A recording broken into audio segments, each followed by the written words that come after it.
ليتها أبدا. بل النساء الحاسرات أبدا. بل المجديات أبدا. بل الضيعات الغريبات ونسيبتها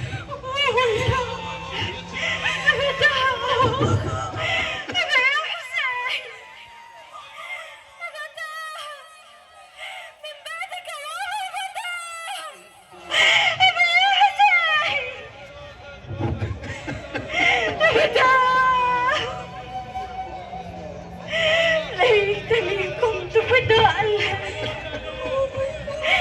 أبدا.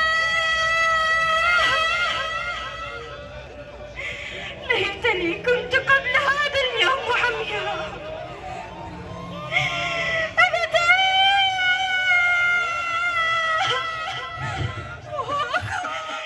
أبدا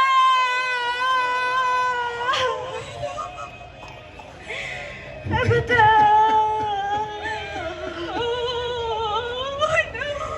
أبدا.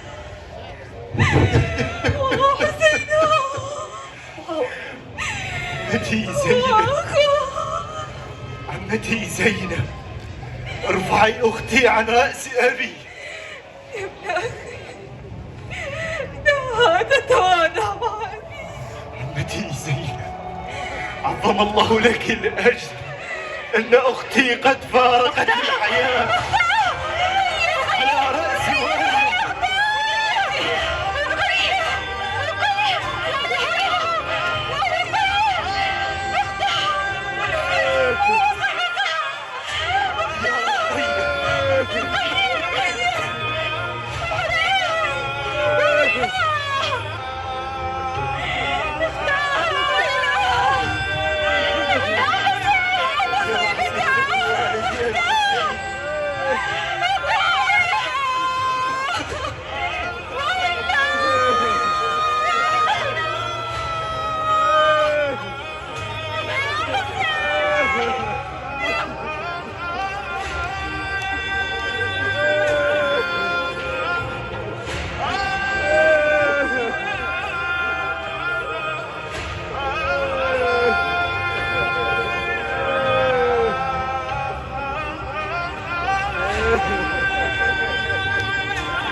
العرض المسرحي مستمر، أعظم الله أجوركم.